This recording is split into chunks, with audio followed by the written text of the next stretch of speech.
How's it going? It's Nathan Hawken. Have you spent months creating a very detailed prospect analysis, maybe scoring matrices, maybe outreach strategies, and you spend all this time working towards the right people to reach out to for your business, the right coaching clients to reach out to potentially work with? But when you look back over the last 6 months, 3 months, the number of emails that you've actually sent or the number of calls you've actually made, the number of messages you've actually sent is zero. Does that sound familiar? Now, this is what happened with a client of mine recently. One of the reasons we started working together was because he's a solopreneur, he's doing his own business, he's trying to build it, setting some goals about what he wants to achieve. But he spent so much time creating this ideal client or this analysis scoreboard on who to reach out to and building a list of potential people to reach out to, but hadn't sent a single email or very few emails in the time it's taken to create that list. Thank you for joining me today. My name is Nathan Hawken, and if you don't know who I am a coach. I've been coaching for over a decade now, working with high-performing leaders, business owners, former Olympic athletes, banking executives, entrepreneurs, and other coaches as well, to help them with their business, but of course help them with themselves. And one of the things which I've noticed very, very, very, very frequently is the paralysis when it comes to any type of outreach, particularly when it comes to doing your own business. And this happens a lot with other coaches. They're good at coaching. They're good at solving other people's problems. They've got a really good service that they can provide people. They can help people have massive breakthroughs. But it's really hard to get in front of people for this very reason. They paralyze themselves because they can't pick up the phone. They can't send the email. They can't reach out. And because of this, it leads to a procrastination trap where they're stuck doing all this busy work and all this stuff they think is going to help. And they can feel a little bit good about it, but the reality is they're not getting the clients. They're not making the money. They're not having those connections with people that will turn into business eventually. What's interesting about this is you could be the smartest person. You could be very intelligent, very skilled at what you do. You could have a great service, but this procrastination just holds you in place. And it's why intelligent people and smart people can really create these elaborate systems for avoidance, which is disguised as preparation. Like, I'm preparing to make the call, I'm preparing to send the email, I'm preparing to do X, Y, and Z. And it's a very smart way of thinking because you want to be prepared. But when we boil down to it, when it comes to sales and it comes to reaching out to people, it's very simple. Just pick up the phone. Your analytical mind really craves certainty before taking any action. This is where I found myself holding myself back at times because I'm looking for certainty. I'm looking for something which is going to help me feel better about taking the action. But really, it's the action itself which matters. Whether the outcome is good, bad, or ugly, it doesn't matter. It's the taking the action which is the most important part. In your mind, it's like you craving for more information before making the decision to act. It becomes a very sophisticated form of hiding and allowing that fear to take over. You need more information. You need more understanding of the process before you actually do the process. And that works in certain situations, but when it comes to making calls or sending emails, which is going to generate business for you, yeah, you need some type of preparation, but the reality is the more you actually do the thing, the better the preparation becomes because you don't need it anymore. You're too busy doing it rather than just thinking about it. A really good example is a client of mine who went through that whole process, spent so much time just planning and thinking about it, and he actually created this very sophisticated or very well done client scoring card or prospect scoring card.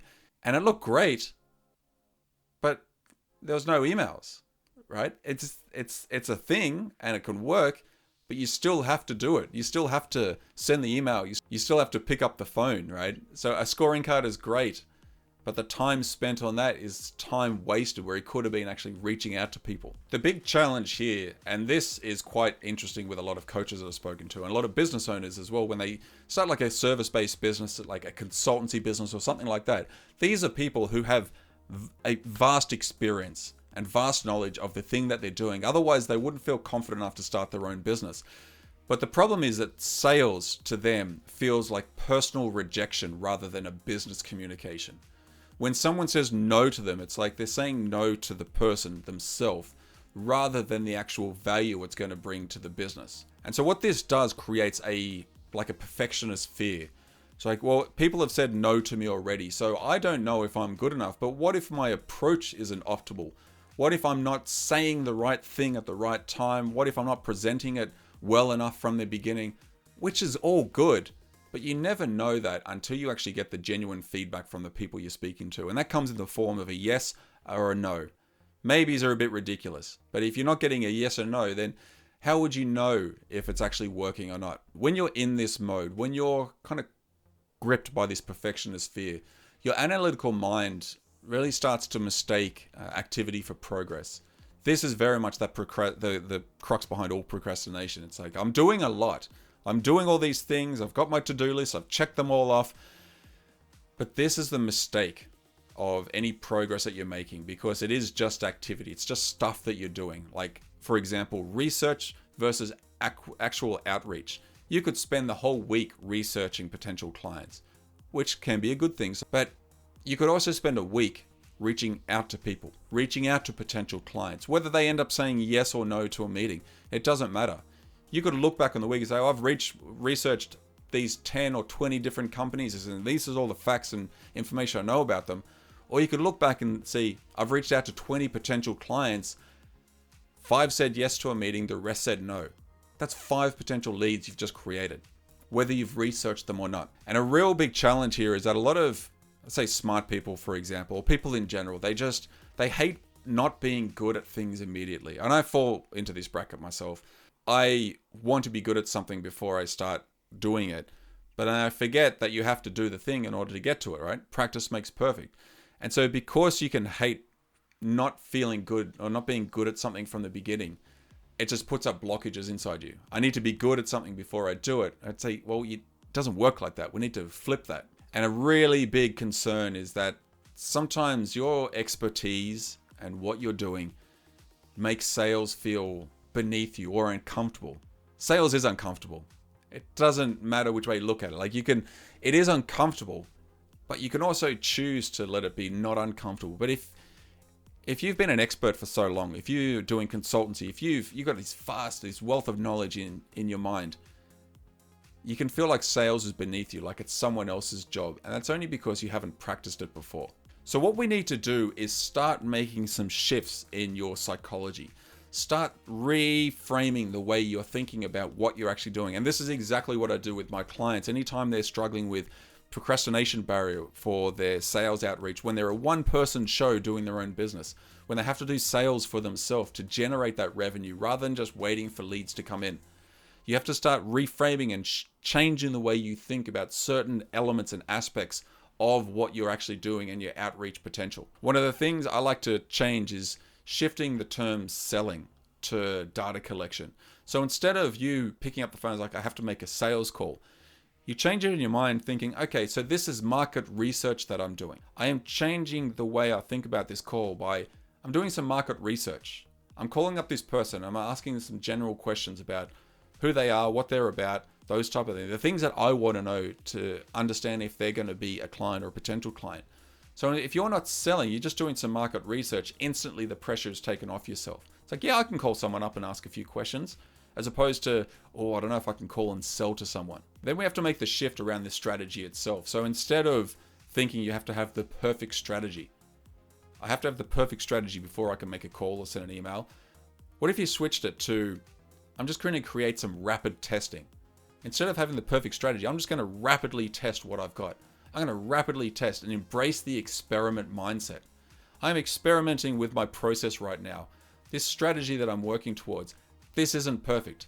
It doesn't have to be perfect, because right now we're just doing rapid testing. And the only way we can do that is to experiment, is to actually get on the call, send an email, do what I need to do, and test what comes back. Then you start making the shift on a personal side. And we're shifting personal rejection to process optimization. Your analytical mind loves this. It's like, all right, cool. Now we're going to optimize the process. So instead of feeling like I'm going to be rejected on the next call or by the next email, we're going to have an analytical approach for improvement. So it doesn't matter what happens, whether they say yes, whether they say no, whether they say maybe. That's great, because now we get a chance to optimize our process rather than feel personally rejected. And so if the result of the call, the goal of the call is to optimize our process rather than being rejected, how much better does that feel? How much easier does it make picking up the call or sending an email? Now we're putting an analytical spin on it, and this is how we're going to improve for our future calls and our future emails and build up our pipeline even faster. And then the final shift, and this is probably the most important one because everything is a learning experience, is instead of waiting for when I'm ready, I will pick up the call or I'll reach out to a potential client, we're changing it to I'm learning as I'm doing. I don't know everything. I don't have the perfect strategy, and I'll probably never be ready. So what I'm going to do is I'm just going to learn while I'm doing. Action creates clarity. It's not the reverse. The more you do, the more clear you'll become and the better your processes will become as well. So instead of waiting for or telling yourself, well, when I'm ready, I will do it, think, I want to learn about this. I'm going to learn while I'm doing this. It's going to be a fun learning experience. How much better does that sit with inside yourself? How much better can you feel about picking up the phone or sending that email? This takes all the pressure off because you're reframing how you see it. You're shifting your mindset to be more focused on learning, on doing, and getting better as you go. So before I finish off the video, a couple of things to think about which will help you with these processes and help you with these shifts is start to set yourself process goals instead of focusing on the outcome goal. So I want to have 5 meetings booked by the end of the week. You set yourself your process goals, which would be, all right, I'm going to send 20 emails. That's it. This week I'm going to send 20 emails. That's exactly the task that I set my recent client. Is he wasn't sending any emails. So I said, look, doesn't matter what happens. Doesn't matter if they get back to you. Let's set a goal for sending 20 emails over the next week. That's it, regardless of what happens. Because when you're setting the outcome goals, I want 5 meetings booked. That's very much out of your control. There's a lot of things you can do once you've got more confidence in what you're doing, once your processes are a little bit better. But really, you've got no outcome there. You could send 20 emails, you could make 100 phone calls and book no meetings for whatever reason. You might hit the wrong people at the wrong time, all sorts of different things. So instead of being focused on the outcome, because if you don't make that outcome, then how much worse would you feel? But you can send 20 emails. You can set yourself a process goal where you actually feel good about it, regardless of what happens, and then you just replicate the next week. And then as you go through this process, you start to treat every interaction as a data point for your analytical mind to process. So there's a data point in everything that you do, and everything matters. So what is the data point from every interaction, every email you sent, everything that you've done, every conversation you've had? And just mark those down. And this feeds your analytical mind about the process that you're creating. And to really cap it off, then if you want to feed that addiction to productivity, right? That planning addiction productivity, then start to plan your next action, not the perfect strategy. Don't worry about a plan for setting the perfect strategy or anything like that. Plan your next action and your next action after that and the next action after that. The actions that you're going to take consistently. This will help you get out of that procrastination paralysis when it comes to these type of outreach activities. And you'll see once you start focusing on your processes, once you start planning your next action and not strategy, your pipeline will build faster. It'll become bigger and more clients start to come once you've got a nice, healthy pipeline. So to challenge you for this week, what is one sales activity that you've been preparing for way longer than it would have actually taken just to do the thing? And then check into reality. So your strategy is ready, but your pipeline isn't. What's the real barrier? Check in with yourself and find out what's really stopping you. What's the fear? What's coming up for you? What is the real barrier for you? If you're really struggling with understanding or getting past that barrier, reach out to me, leave a comment below and get in touch.